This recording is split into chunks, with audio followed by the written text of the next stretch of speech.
ओडिशार क्षुद्रकल्प कहानी लोककथा आस्ते आस्ते लोप पाइबाकु लागिछि किंतु कालजयी स्रष्टा फकीरमोहन सेनापतिंकर चिरंजीवी ओडिया साहित्यर कालजयी स्रष्टा श्रीजुक्त फकीरमोहन सेनापतिंक द्वारा रचित उपन्यास 6 माण 8 गुंठर एक अमलिन आभा आम गल्पगुच्छर आज पृष्ठमणि। नमस्कार दर्शक बंधु, 6 माण 8 गुंठ गपर आसर को आपण मानक स्वागत। कहानीर मुख्य पात्र होइछन्ति रामचंद्र मंगराज, जी एक लोभी एवं चतुर जमीदार थिले। से गरीब चाषी भगिया एवं तांको स्त्री सारियांकर 6 माण 8 गुंठ जमी को ठकई और चालाक करी निज अधीन को नहीं जाइछन्ति। छोट जमी मात्र 6 माण 8 गुंठ, किंतु से छोट जमी पाई एक गरीब परिवार हसता हराइला लोभ, ठकई और अन्याय एमिति कहानी जहाँ आज मध्य समाजर सत्य को देखाए। बहु वर्ष पूर्व ओडिशार गोटे शांत गाँव में रहूथिले गरीब चाषी भगिया एवं तांको स्त्री सारिया। सेमानकर घर माटीर थिला, धन संपत्ति किछि नथिला, किंतु सेमानकर हृदय थिला संतोष और सत्यता। प्रतिदिन सकाळे भगिया निजे छोट जमी को जाउथिले, सूर्यर तापरे झाड़ निगाड़ी चाष करुथिले। सारिया घर काम सह तांको सहयोग करुथिले। सेमानक पाखरे थिला मात्र गोटे जमी 6 माण 8 गुंठ। से जमी सेमानक पई सब किछि थिला। से जमी खंडिक पई सेमानकर घरे चुली जळुथिला। से जमी थिला सेमानकर स्वप्न, आशा और जीवन।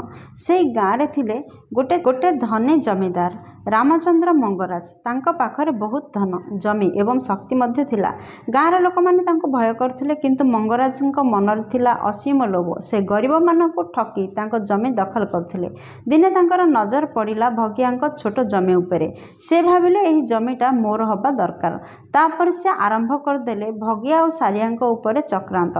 मंगराज भगिया को मिठा कथारे फसाइबाकू लागिले।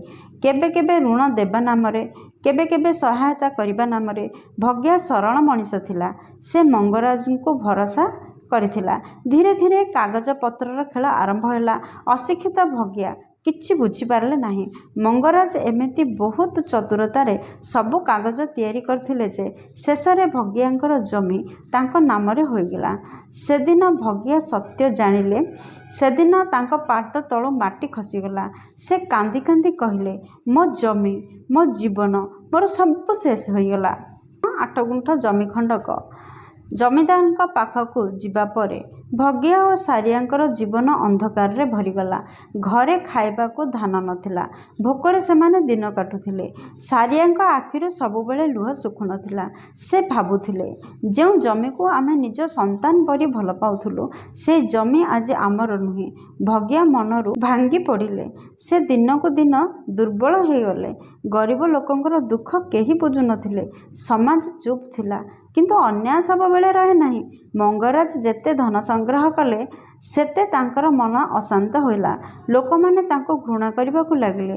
तांकर चालाकी धीरे धीरे समस्तक सामना को आसिला।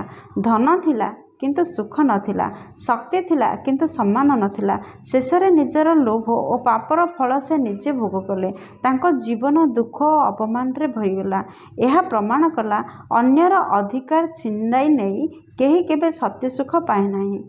श्रीजुक्त फकीरमोहन सेनापति एही कहानी माध्यमरे समाजर अनेक सत्य को देखाइछन्ति। गरीब मानक उपरे धनी मानकर शोषण, अशिक्षार कुपरिमाण, लोभर भयंकर परिमाण, सत्य और न्यायर मूल्य। 6 माण 8 गुंठ केवल गोटे उपन्यास नुहे, यह होची आम समाजर आईना।